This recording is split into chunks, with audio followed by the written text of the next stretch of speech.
Olá, amigos, tudo bem? Estamos na primeira temporada do podcast Ecocardiografia e Cirurgia Cardíaca no Dia a Dia.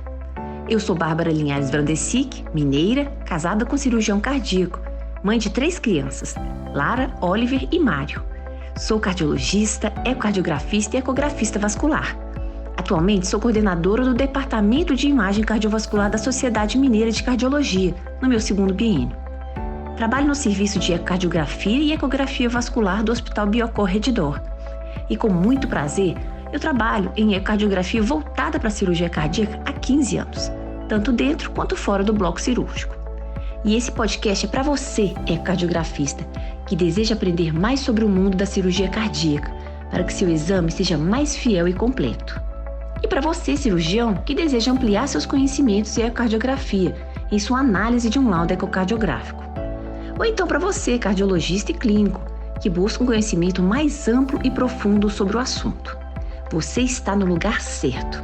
Ou seja, o nosso podcast será temático, com temas que serão apresentados, de um lado, por um ecocardiografista experiente e de outro, por um cirurgião cardíaco intervencionista. Assim, eu convidarei as referências nacionais nos assuntos para mostrarmos o que existe de mais valioso nessa conexão entre a ecocardiografia e a cirurgia cardíaca ou intervencionista. Então, vamos comigo nesse podcast fascinante? Tenho certeza de que será incrível.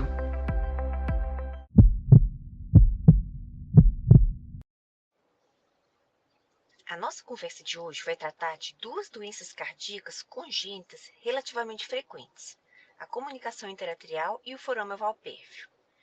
A comunicação interatrial, aqui chamada de CIA, causa repercussão hemodinâmica para o ventrículo direito, com sobrecarga volumétrica e dilatação da câmara.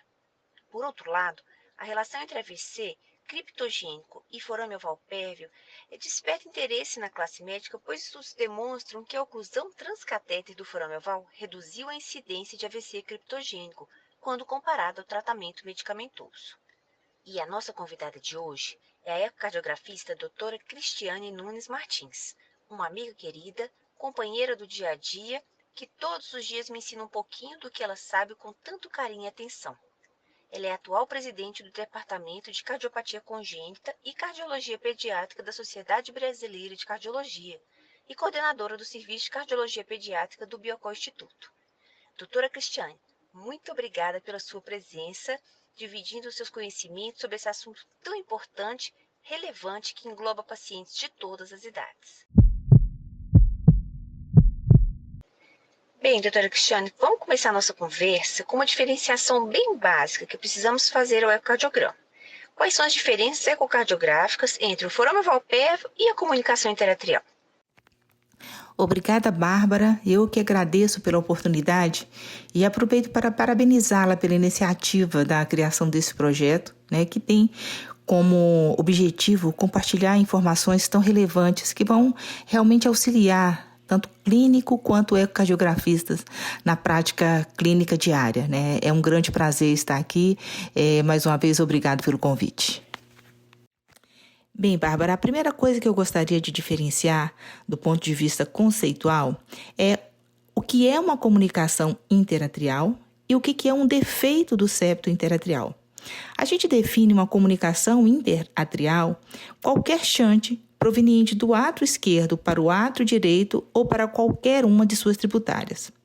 Quando a gente fala que eu tenho um defeito do septo interatrial, eu estou me referindo aos defeitos localizados na região de fossa oval, ou seja, os defeitos do tipo ósseo secundo e o forame oval pérvio. Em relação à diferença entre uma comunicação interatrial e um defeito do tipo forame oval, é que na comunicação do tipo ósseo secundo, ela vai ocorrer por uma anormalidade da região de fossa oval, ou seja, uma fossa oval às vezes maior, um orifício de fossa oval maior, ou por uma deficiência da lâmina da fossa oval, que é o septo primo, um septo primo anormalmente curto ou um septo primo fenestrado. Já quando eu falo de forame oval, que é uma estrutura, é importante a gente ressaltar, que é uma estrutura embriologicamente importante durante a vida fetal, não só importante quanto indispensável, o que acontece é que não ocorre o acolamento da lâmina do septo primo ao septo secundo, ocorrendo, portanto, um shunt do átrio esquerdo para o átrio direito. Nesses casos, o que a gente observa é que, ao contrário dos defeitos septais, a parede atrial ela vai estar em continuidade com o forame, já que eu não tenho nenhuma anormalidade da minha fossa oval. E explica para a gente quais são os tipos de CIA que podem ser submetidos ao fechamento percutâneo e por quê?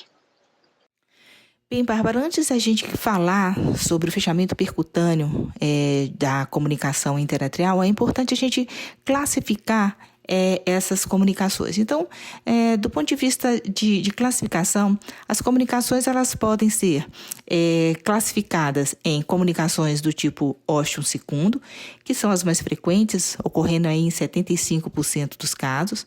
As comunicações do tipo seio venoso, que ocorrem aí em 10%, né? Lembrando aí que elas podem acometer veia cava superior e veia cava inferior. As comunicações do tipo seio coronário, que são as menos frequentes, ocorrendo aí em torno de 5% dos casos, né? Normalmente associados com cardiopatias congênitas mais complexas, né? E é importante a gente colocar também aqui, já que a gente está falando de classificação, das comunicações do tipo ósseo primo, que embora tenham origem embriológica diferente das comunicações interatriais, elas façam mais parte do espectro dos defeitos do septo atrioventricular, elas permitem um shunt da esquerda para a direita, através do septo interatrial, e vai corresponder aí em torno de 15% das comunicações interatriais. Bom, desses tipos de comunicação, as comunicações que são passíveis de fechamento percutâneo são as localizadas na região da fossa oval, ou seja, os defeitos verdadeiros do septo interatrial, que são os defeitos do tipo ósseo secundo, né? Isso é possível por quê? Porque essa é a única localização aonde eu tenho bordas rígidas que são capazes de ancorar essa prótese de maneira adequada, né? Portanto, os defeitos que mais preenchem critérios para o fechamento percutâneo são os defeitos de região de fossa oval, portanto, as comunicações do tipo ósseo secundo e o próprio forame oval pérvio, como a gente vai falar mais para frente. Eu só gostaria de ressaltar que existem já alguns autores, alguns trabalhos demonstrando a possibilidade do fechamento percutâneo das comunicações do tipo seio venoso, né, do tipo veia cava, principalmente do tipo veia cava superior. Mas eu gostaria só de ressaltar que esse fechamento percutâneo é em casos bem selecionados, né, em pacientes avaliados de forma adequada, já que essa é uma estrutura que tem uma proximidade muito grande com as veias pulmonares. Portanto, em alguns pacientes bem selecionados, é possível, sim, o fechamento percutâneo das comunicações do tipo seio venoso.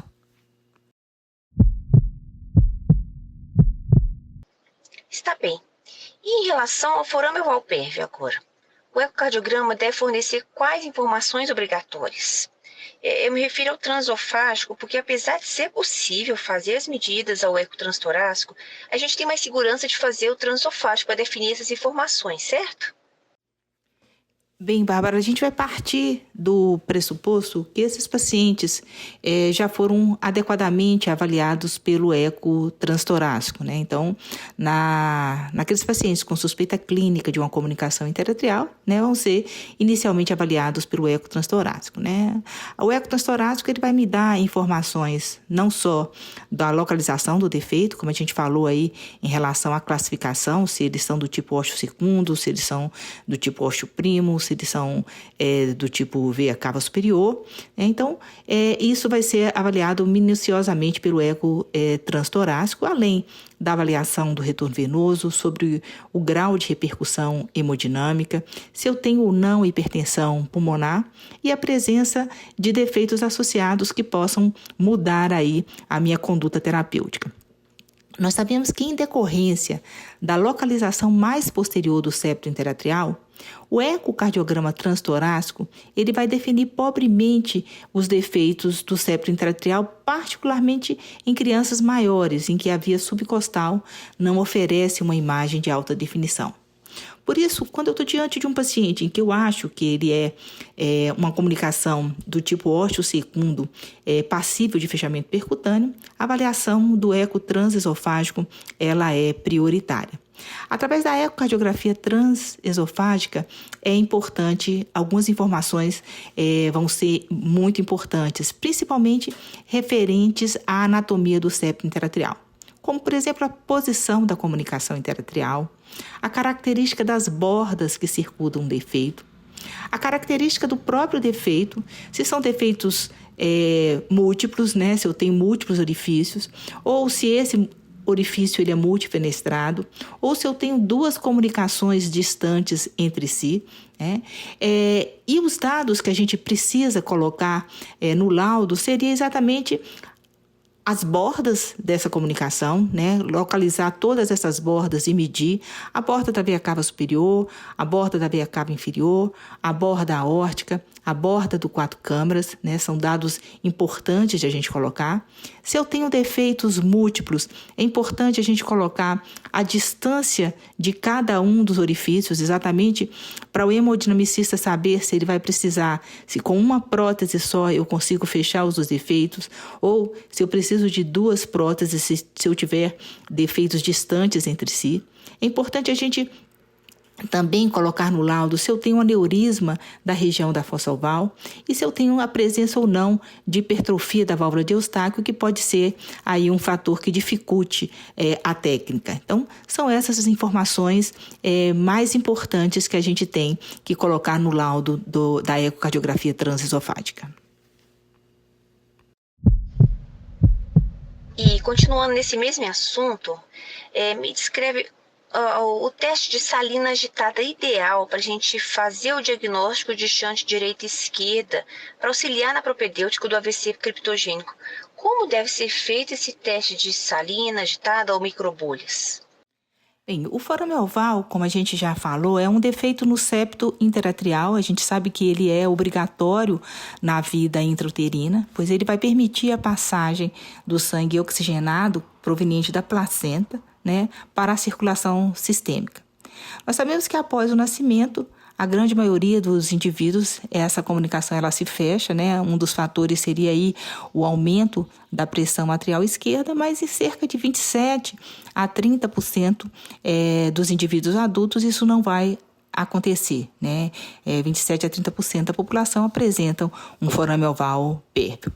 Hoje a gente vê que a grande importância do forame oval é a sua associação com o AVC criptogênico, né? Nós sabemos que a principal causa de AVC em adultos jovens é o forame oval. Portanto, a avaliação ecocardiográfica ela deve ser minuciosa a fim de ver quais são os dados que podem nos ajudar a avaliar se eu estou diante de um forame oval com um risco maior ou um forame oval com um risco menor de eventos embólicos, né? Então, alguns achados ecocardiográficos vão estar relacionados a um risco aumentado de complicações embólicas. Entre eles, seria aquele forame oval do tipo túnel, ou seja, um orifício real, né, de suas extremidades e que vai permitir uma passagem constante do fluxo entre os átrios mesmo em repouso.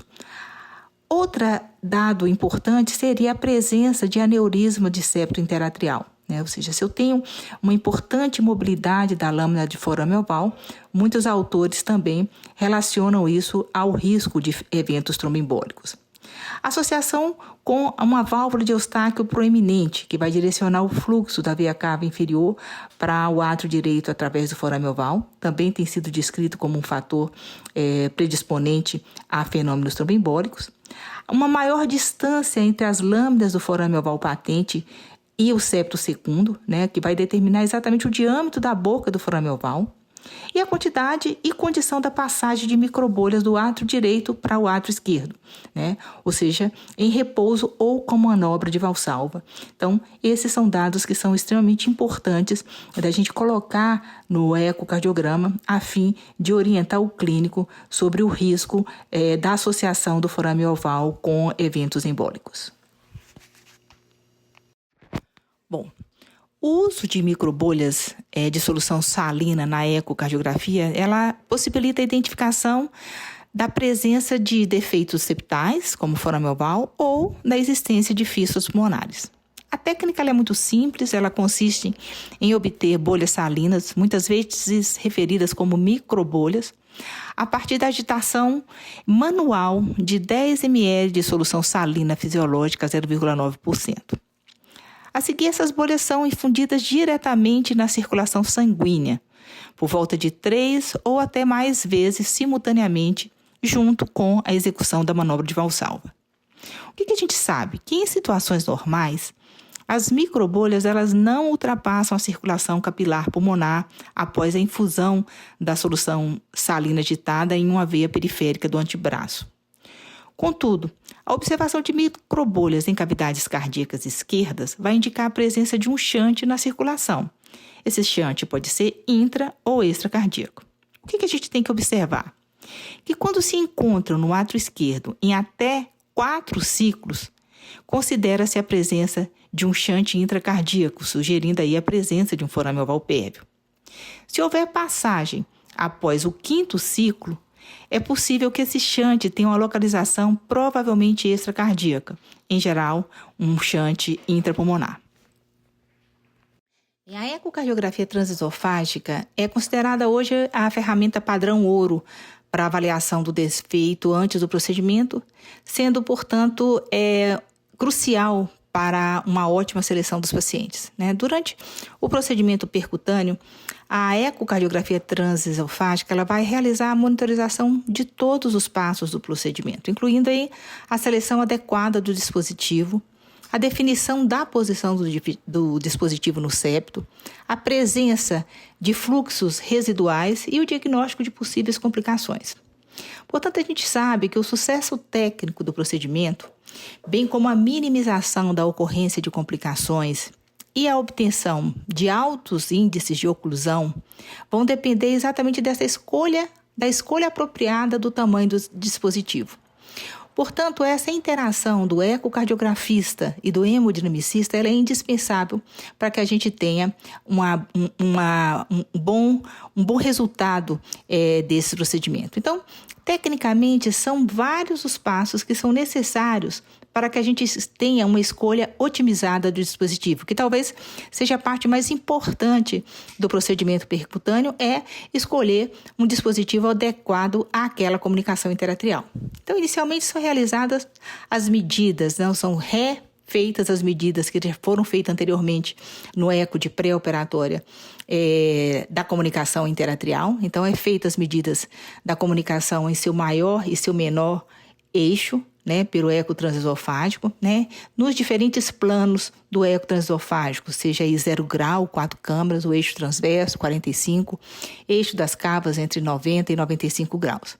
A partir dessa medida se escolhe um balão, né, por onde a gente vai introduzir um catéter com um balão, exatamente para a gente poder ter a medida estirada dessa comunicação interatrial.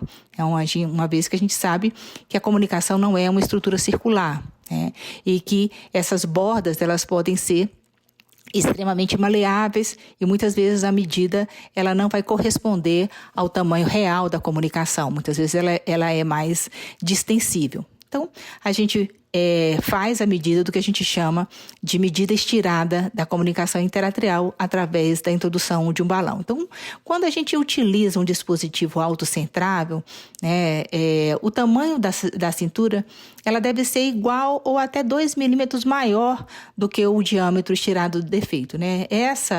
Essas bordas têm a possibilidade de dar uma certeza da estabilidade da prótese no septo interatrial, né? A partir daí, a gente vai ver como que esses discos vão estar colocados em relação ao septo interatrial. Observa-se a abertura do primeiro disco do lado esquerdo do septo interatrial, posteriormente a avaliação do disco do lado direito, né?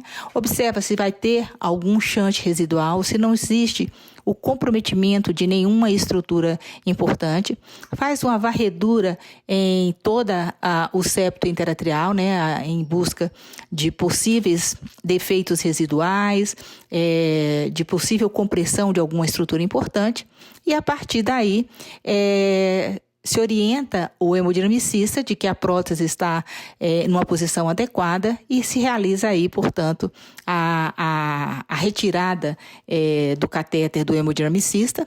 Logo em seguida, é feita uma segunda varredura, complementando a avaliação inicial. Então, são esses os passos necessários para que a gente tenha um bom resultado num fechamento percutâneo de uma comunicação interatrial.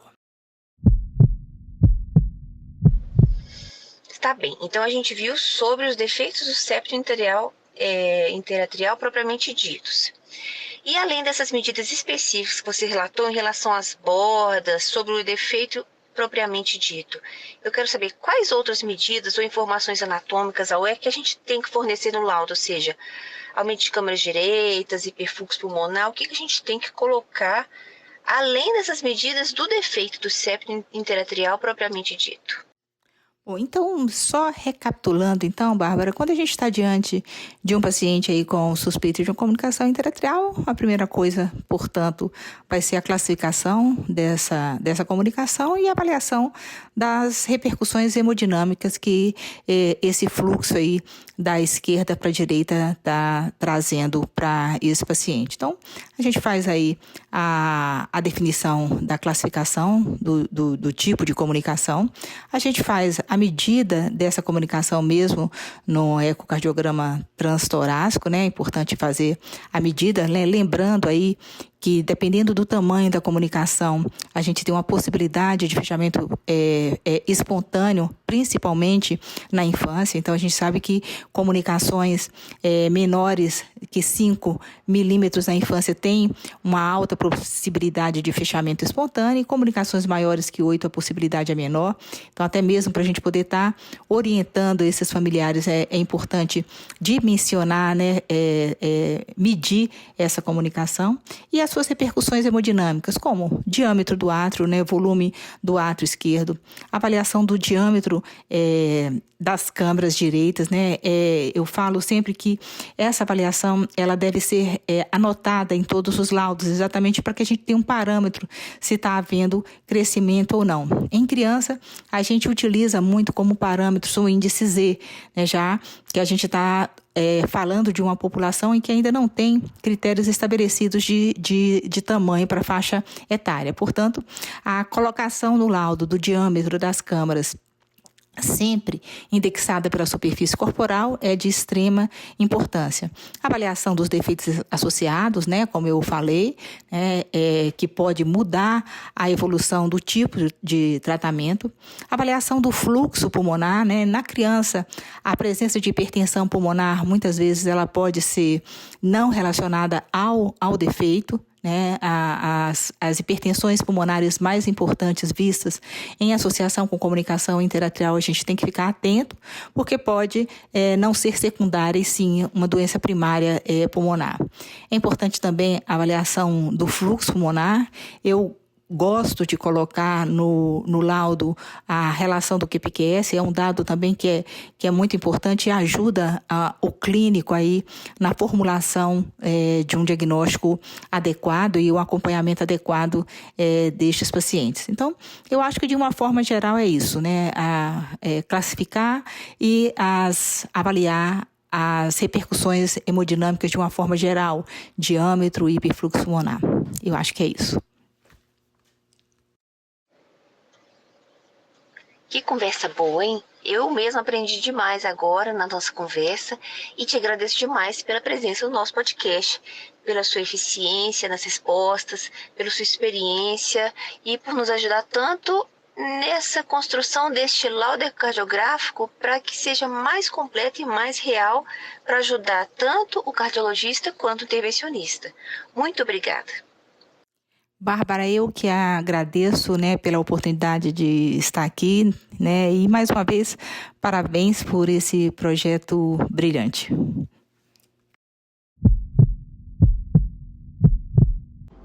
Obrigada a todos pela companhia, pelos conhecimentos que nós adquirimos semanalmente por aqui, pela dedicação de cada um em fazer esse podcast ainda melhor a cada episódio. Na semana que vem, teremos a análise do cirurgião sobre esse mesmo assunto, da visão dele, pois nosso objetivo aqui desse podcast é a nossa união, eco e cirurgia e intervenção cardíaca, juntos para um objetivo comum, um resultado final de excelência para o nosso paciente. Muito obrigada e até semana que vem!